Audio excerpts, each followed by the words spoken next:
All right, 4.4, graphing y equals a, x minus h squared plus k. So basically, we're going to learn in this section how to graph any parabola when it's set in vertex form. Now, what's important to note is that the basic parabola y equals x squared. Now, what is this? Keep in mind, this is the basic equation that all parabolas are derived from. All graphed parabolas are based on this basic equation. In some books, they talk about this as the parent function. This is the parent of all the other parabolas you're going to be exposed to. This particular parabola is the starting block. It's the building blocks. It is the parent. It is the most important parabola you will ever learn. Why? Because all other parabolas are derived from this parabola. So here we go. No longer are we going to look at a table of values like this, guys. When we're looking at graphs, we want to look at a table of values that has coordinates. So we're going to start off with the basic xy coordinates that will be used for the parabola. And they are as follows. Starting with the first one, we're going to have -3, and then we move our x values in a pattern. We're going to start with -3 to 3. We could start with any number and end with any number that we want. Keep in mind, though, eventually we're going to be graphing parabolas with we're going to be graphing parabolas that have, for example, coordinates that we need to be looking at. So we need to have 5 coordinates that we will be graphing. But we're starting with 7 here. Now, imagine all of these numbers are now x. They get replaced inside this x. Well, what are we going to do with the x? Well, we're going to square them all to find our corresponding y values. So -3 is squared becomes 9. -2 is squared and it becomes 4. -1 is squared is 1. 0 squared, 1 squared, 2 squared, and 3 squared is 9. So what we're looking at here, folks, is all our possible parabola. This is our basic parabola and coordinates for each of the points that we probably use in our basic parabola. The most key important point would be this one. This one is your vertex point of the parabola. Now, how does the parabola change? How does it move? How does it look skinnier or wider? How does it look like that? Well, it all has to do with this side of the table. And this side is reflective of how we change the parabola. Up here is an example of how the general parabola could change. There's a number on the outside, multiplied to a bunch of things on an inside. The inside has something going on. There's a square, there's a plus k. So all of these affect the general parabola. How do they do that? Well, the x is affected by the h. So what's inside the bracket is opposite of what you see, so it's not x minus h. When you pull it outside of brackets, it becomes x plus h.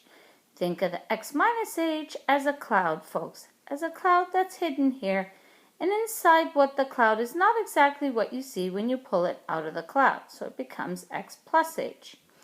The a gets affected to the y, so the a changes the y values, and then the k moves them in a certain direction. So there's a plus k moving around. The only one you have to remember is inside the bracket is opposite is what you see on the outside.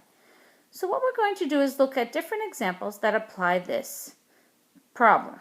Before we do that, let's look at what all the letters affect, how the letters affect our y and our x. The first one, A. How does that affect it?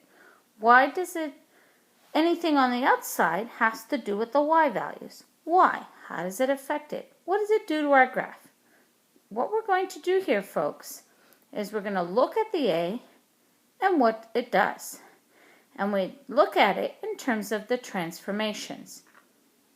So A, when it's out in the front, it is found after the equal sign, before the x, and before the bracket. So if this number, just the number itself, is positive, so this means if the number is positive, that means greater than 0, what is actually happened to the graph? Well, remember that the parent is y equals x squared. The a value for y equals x squared is 1. So it's positive, so the graph opens up. Do we describe any transformations? Well, guys, nothing actually happened to the graph. It stays opened up, and therefore nothing really happened to it from the parent. Now, a is less than 0 means now we're looking at negative numbers. How does it look? Well, after the equal sign, there would be a negative number. A negative sign right there, just before the number. That negative sign means the graph opens down. What do we write? Transformation-wise, that's in the blue, we would say it reflects vertically. So the function reflects vertically when there's a negative. So instead of opening up, the graph flips itself over and opens down. So that's why it says reflects vertically. Moving on. If we look at the a value, and we look at the a value and it's bigger than 1, what happens to the graph? A bigger than 1. So even if it's a negative 2, this absolute sign means we're only looking at the number, folks. Not the sign, but the number. If the number is bigger than 1, let's say 2, negative 3, negative 7, it doesn't matter what the a value is, because as soon as we take off the sign, remember only looking at the number is bigger than 1, we say the graph got skinnier. Well, transformation-wise, how do you describe that mathematically? Mathematically, we describe it as follows. Don't forget, you need to include every single word that's listed here. Stretches vertically by a factor of, and that would be the number a, not the sign, folks, but just the number. All right, so it stretches vertically by a factor of a. Now, we're going to look at the next one. What happens if that number is less than 1? So it's between actually 0 and 1.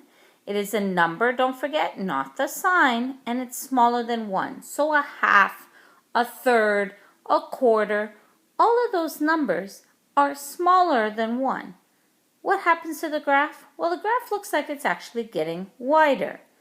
When it's getting wider, we describe it, the transformation mathematically, by saying the following. Compresses vertically by a factor of, and again, a, but the absolute of a, meaning the number and not the sign. Well, how does this help us? Let's look at some examples to see where this goes. Here's the first example, y equals negative 2x squared. What happens to the graph? Well, this negative actually says that, oh, it's negative, so the graph, let's see, describing, reflects vertically. This 2, what does it do? Well, this 2, let's look over here, is greater than 1, so it stretches vertically by a factor of 2. And we write that down. So here we go, reflects vertically and stretches vertically by a factor of 2. And you can use the word vert for short if you want to. Now the next one, y equals 1/3 x squared. How do we describe it? Well, it's positive. Is there a description? Nope, because there was no change. Remember, we're describing the changes that happen. Then 1/3 itself, yes, that's between 0 and 1. So graph gets wider, so we describe it as compresses vertically by a factor of 1/3. So here are some examples. All right, let's moving forwards. We've now looked at a, and now we want to look at the next value. Again, we're always comparing it to the parent function y equals x squared. All right, so let's look at h. H is the next letter that it makes a transformation. H looks like the following, and we're going to describe the transformations. So if you see in brackets, x minus h. So yes, there would always be a square here, so I could put the square there, guys. I could put a square here, and I'll do so. That square is always there, always in the function. And it's always attached to the bracket on the outside. On the inside, you'll have either x minus h if you've got brackets, or x plus h. Now, notice what it says here, and we're going to focus on that in just a second so we can understand what this means. So again, there would be a square on the outside of the bracket. Always, always, always for a parabola, there is a square. Now, x minus h, remember that this is like a cloud. And in here is quite cloudy. And what we see isn't really what we see, because when we pull it out, it's x plus h. So the idea is that how am I going to get this back to being 0? In order for this bracket to be 0, not there, x would have to be h. Okay, plus h. So think about on the x-axis when you're moving plus. When you're moving plus, we're moving to the right, as opposed to when minus, we're moving to the left. So in here is opposite of what you see. So we translate, that means we move, guys, right h units. Note that there is no sign, just the numbers, all we want. And again, for this one, think of it as a cloud. It's not really plus h, it's minus h. To move minus h on the x-axis means that we need to translate left h units. So keep that in mind. And that's the tricky part about brackets. It's not really what you see. And trust me, it happens over and over and over again. All right. So here's some examples. And what do these examples mean? Well, here means that this graph must translate. Which way? Hopefully you're thinking, that's right, we're moving left 1 unit. So it translates left 1 unit. The other one translates right 7 units. So again, we're moving left 1 unit and right 7 units. Okay, again, remember, opposite of what you see inside the brackets. All right, moving forwards, now we're going to look at k. What does k do to the parabola? Well, it does some unique translations, and what it does is it translates either up or down because k affects our y values. So we're going to translate up k units when it's plus k. So just outside the bracket, after the square, the function will do a plus number, and that plus number means it translates up k units. Minus the number means we translates down k units. So again, it's up for plus k and down for minus k. A couple of examples. Here they are. And what do these graphs do? This is the basic parabola here. Let's move down 3. So the translation of this is it stayed the same, the basic parent parabola, and it moved down 3. So it translates down 3 units. It didn't change it just translated it. And this one translates that parabola up 2 units. So again, it's after the square, and you'll have a plus or a minus with no brackets, so it's exactly as you see it. All right, now, by understanding the transformations, we can apply this to individual points for a quadratic relation,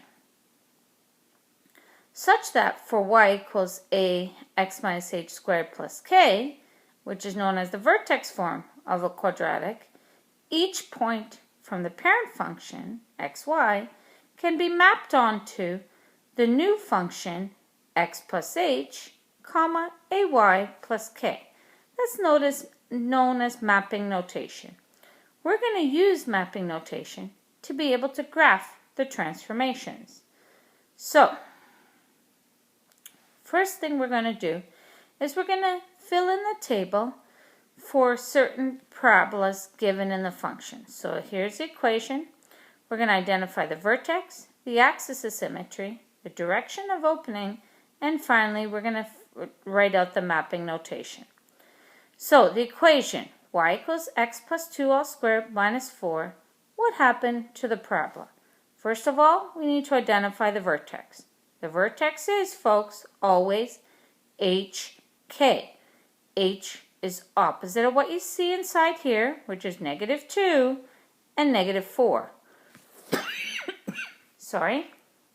So negative 2, -4 is our vertex. What is our axis of symmetry? Axis of symmetry is an equation. It is always x equals. What is it x equals? It's always x equals the vertex. Where is the vertex? It's found as x equals h. So you can take the x minus h, so the x plus 2, and make it equal to 0 and solve for x. You find out that the axis of symmetry is x equals -2. The direction of opening, yes folks, this graph opens up. Why? Because after the equal sign, before the bracket, it is positive right here.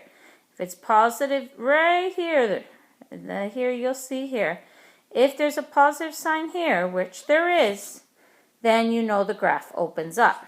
Finally, the mapping notation. Well, for a mapping notation, it is always going to be x, y maps onto the following. Ready? The x changes by moving left 2. So you're going to have x minus 2 as your first part. And then you have your graph just moving down 4. So you're going to have y minus 4. And that's the mapping notation. This, folks, is what we're going to use to graph. And we're going to look at examples of that later on in this chapter. The next part. Y equals -2x squared plus 6. What does this mean for us? First of all, we need the vertex. Is there brackets? No. So, x didn't go anywhere. So we got 0. Now that's a little bit too far forward, so let's just move slowly. 0, 6. It didn't move left or right, so it stayed at 0, but it did move up. So 0, 6 is our vertex. Our axis of symmetry is x equals what? What is the x value of the vertex? Well, that's 0, so it's x equals 0. It didn't move anywhere. This graph, though, didn't move left or right. It did do some reflection, so it reflected vertically. That means the direction of opening is down. Finally, our mapping notation, xy, maps onto x and -2y plus 6. Why is that the case? Remember that x didn't go anywhere. That's indicated by no brackets. But the y value did change. It got multiplied by -2 and it got added 6. So -2y plus 6 would be the new set of y coordinates. All right, let's look at another example. Here we go. What does this example help us find? Well, let's find the vertex. In here, opposite of what we see, that's 3, -1. Then we have our axis of symmetry. It will be x equals +3. We find out that the graph opens down because there's a negative sign just after the equal sign before the number. And finally, our mapping notation is going to be xy maps onto the following. X plus 3, and then the second half is going to be -1/2 y minus 1. All right, last one.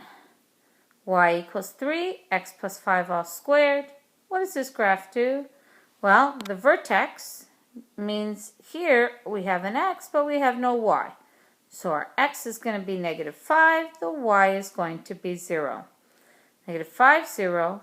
Our axis of symmetry is whatever the x is. So here it's x equals -5. Graph opens up.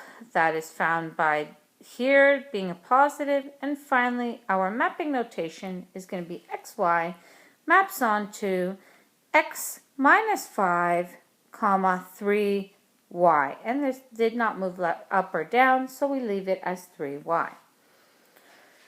All right, so this is example number 1. Example number 2 now.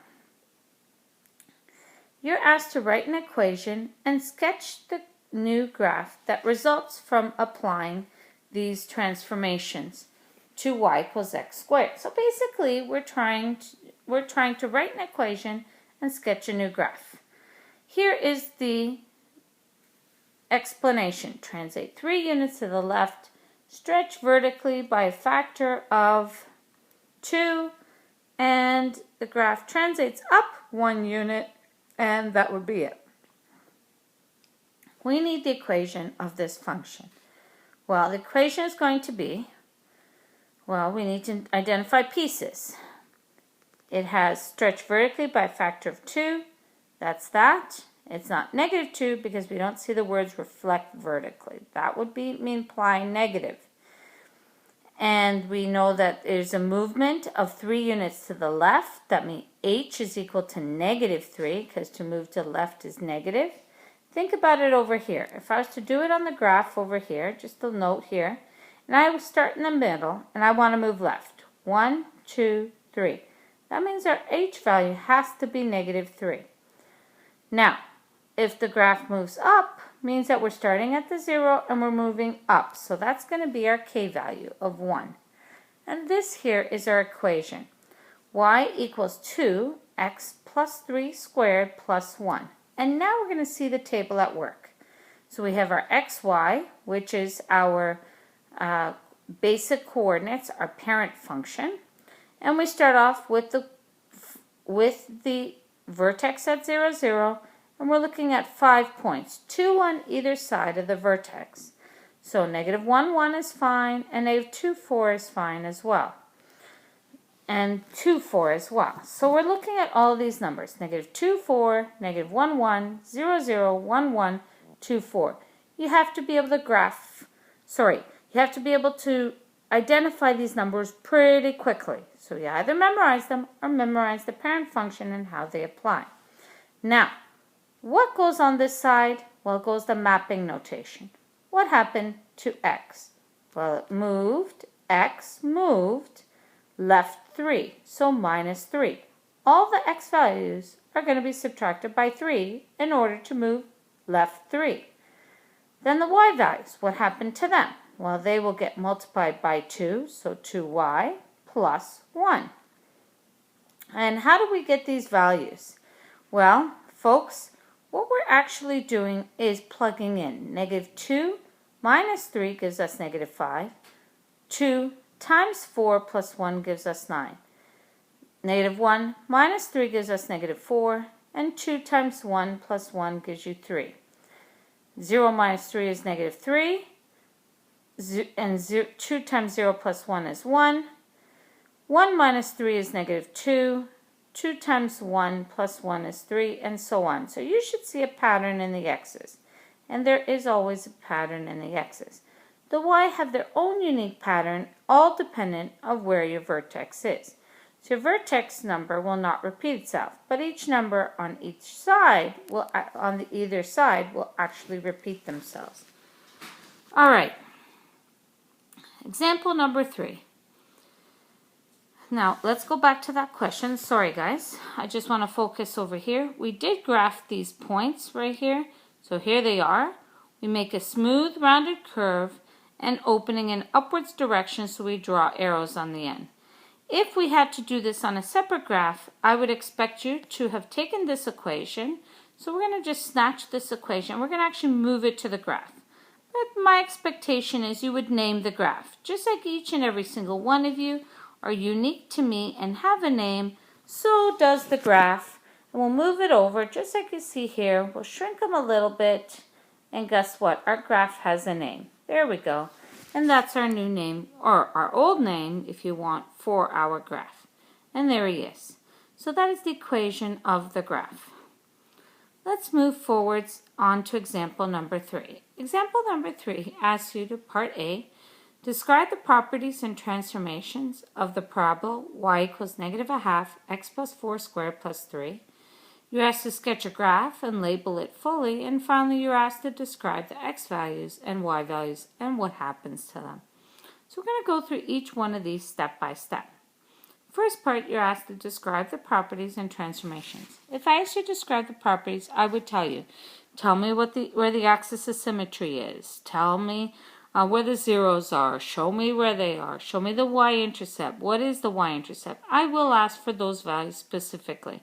Here, what I'm asking you to do is describe the transformations. Every description of transformations has to just start somewhere. You start with the parent. So the parent function is y equals x squared. From the parent, we can describe what happens to the parabola. For example, the parabola reflects vertically. How do we know that? Well, there's a negative right here. we're going to describe each piece that happened to y equals x squared. We have our y equals, but we have something that wasn't there when it's y equals x squared. Negative means it reflects vertically. 1/2 means it compresses vertically by a factor of 1/2. X minus 4 all squared means it moved left 4, so translates left 4. And then finally up 3. So left 4 and up 3. And that's what it says here. So this is the entire description of the transformations. Next part is to sketch a graph and label it fully.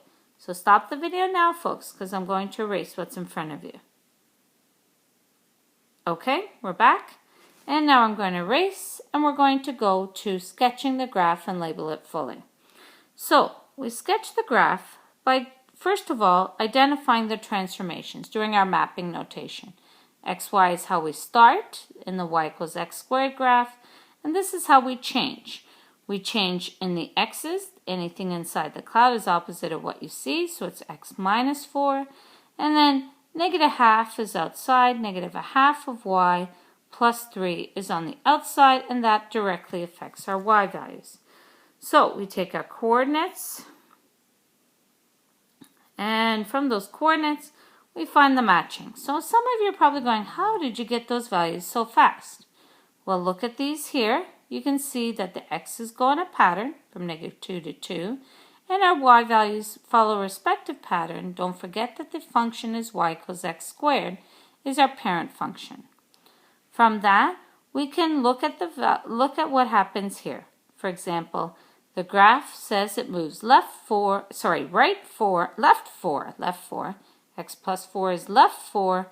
So this -2 has to move left 4. If we were at -2 right here on the graph, and we move left 4, 2, 3, 4, we'll end up at -6. So it's -6, and then the y value, so the y value gets multiplied by -1/2, so 4 times -1/2, and then plus 3.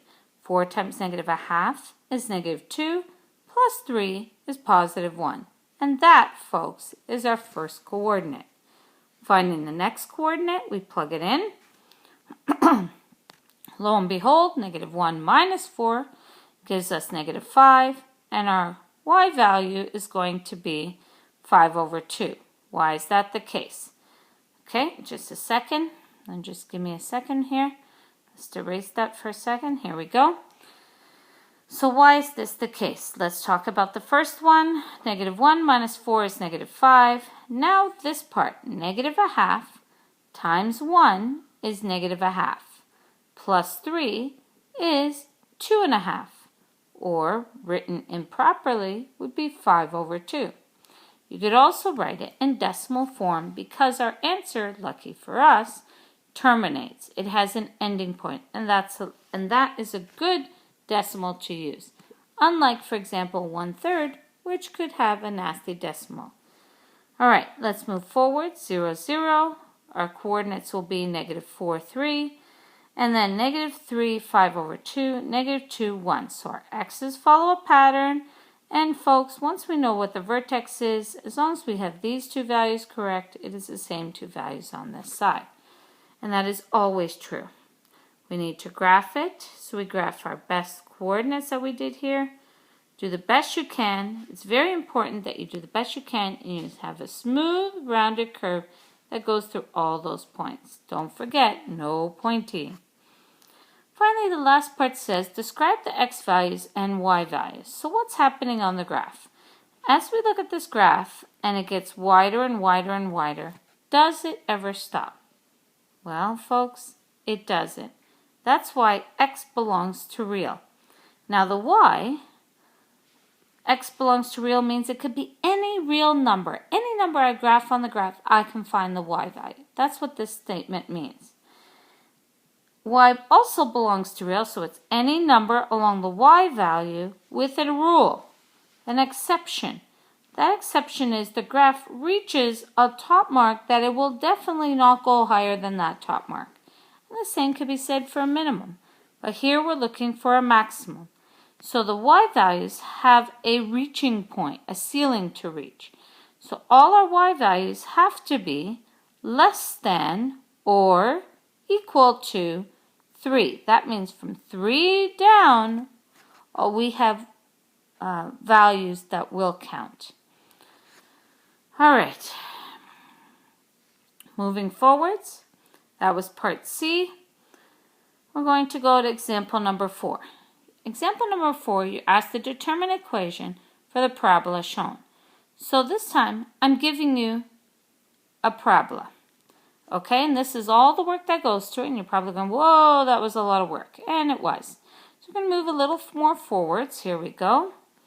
Now we just want to make sure we have some values here, some points, good, and we'll have a graph. All right, so what do we do here? Well, we need to find the equation. When we had a line, we needed the slope and we needed a y-intercept to have the equation. Sometimes we were given just slope and a point. In this case, we're given an important part of a parabola, and that is the vertex. So we're going to use the vertex and sub it in. We're going to sub our vertex 8, 1 in and something else. Now we can use any point. We can use this point, or even this point to sub in. So we're subbing 8, 1 for h and k into the equation, the vertex form of a parabola. So we're subbing 8, 1, which is what you see here, 8, 1 for h and k into the vertex form of a parabola. And we're going to sub a point. So we're using 4, 0. Again, that was way too much there for you to comprehend. So we'll move a little bit slower. And what we have here is 4, 0 for x and y. Well, how does that help us? Well, we're going to sub in a point. Because if I know the vertex and any other random point, I can find the equation. So here's our vertex. Here's our point. Find the equation. The equation will be 0 equals a x, which is 4, minus h, which is 8, all squared, plus 1. And we're going to plug it in. We're going to plug it in and solve for a. So we do it slowly for the first time. 0 equals 4 minus 8, all squared is 16a, so negative 4 all squared. And then plus 1, negative 4 all squared is 16a plus 1. Move the plus 1 over. You get 16a is equal to negative 1. And finally, a is equal to negative 1 over 16. And that is our a value. So the equation of this function is y equals negative 1/16, bracket x minus 8, bracket squared, plus 1. So the idea is that we have our function. We use our vertex, and we use the a value that we just found out over here. All right. Can you do it? Do the same example for one of the other points. So we use the 0 for this example. We're going to use another point now to do the same example. And I'm not going to explain it to you, but you're going to watch what happens. We take the vertex, and let's say we took the y-intercept this time, so a different point. And it can be any other point other than the vertex, folks. And we plug it in, and guess what? We'll actually get the same answer. We will get a value for a of negative 1/16. So our equation is exactly the same as the previous example. Why? Because this is the exact same equation as the previous example. All right. Moving forwards, example number 5, a firework is launched from a height of 2 meters above the ground and reaches a maximum height of 40 meters at a horizontal distance of 10 meters. And you're asked to determine an equation to model the flight path of the firework. All right, to do that, we need to have a sketch or an idea of what happened to the firework.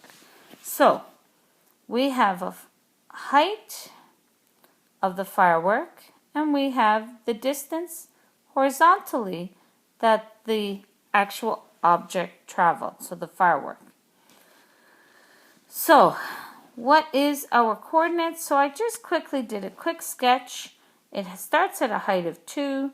Its height as high as a height of 40 from the ground after 10 seconds.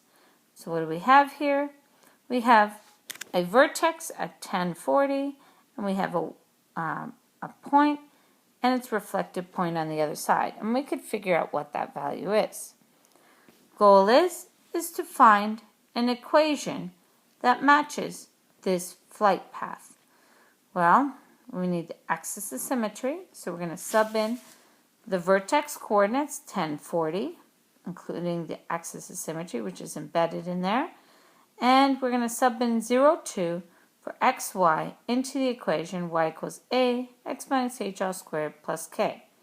We plug it in, 2 equals a, 0 minus 10 all squared plus 40. 2 equals 100a plus 40. Negative 38 is equal to 100a. You simplify it and you find out that a is equal to negative 19 over 50. That is the way to describe this equation. All right, part B says the firework continues to travel an additional 1 meter horizontally after maximum height before it explodes. What is the height before it explodes? So again, we need a little sketch, and we will in a second. And part C is a continuation, asks at what other horizontal distance is the firework at the same height as in part B? So looking at part B, we need to solve that first. So you have a graph. Let's do a quick sketch of the graph. And you're asked to find at what horizontal distance at what height does the rocket reach at that particular horizontal distance? So that would mean we're going to sub in x equals 11. The reason we're using x equals 11 is we know 10 is our maximum. 1 meter after means it's going to go downwards. 1 meter after means that x is equal to 11, x being the horizontal axis. So I moved 1 meter to the right. That means my actual axis of symmetry is x equals 11. Our equation is y equals negative 0.38, x minus 10 all squared plus 40. And that's just so that you can be more comfortable with decimals. If you like fractions, I prefer you to use them. Bottom line, we find out the value of y when x is 11, and we found out that y is equal to 39.62. So the firework explodes at a height of 39.62 meters. All right. At what other horizontal distance is the firework at the same height in part B? So the question here is asking, when is it that same height? So on this side of the equation, it blew up here. What side is it before it reaches the top? Well, that should be on this side somewhere. In fact, it should be at 9 meters. 1 meter before it explodes. Okay, well, that's the end of the video, folks. Hope you have a great night. Have a numerical day. Take care.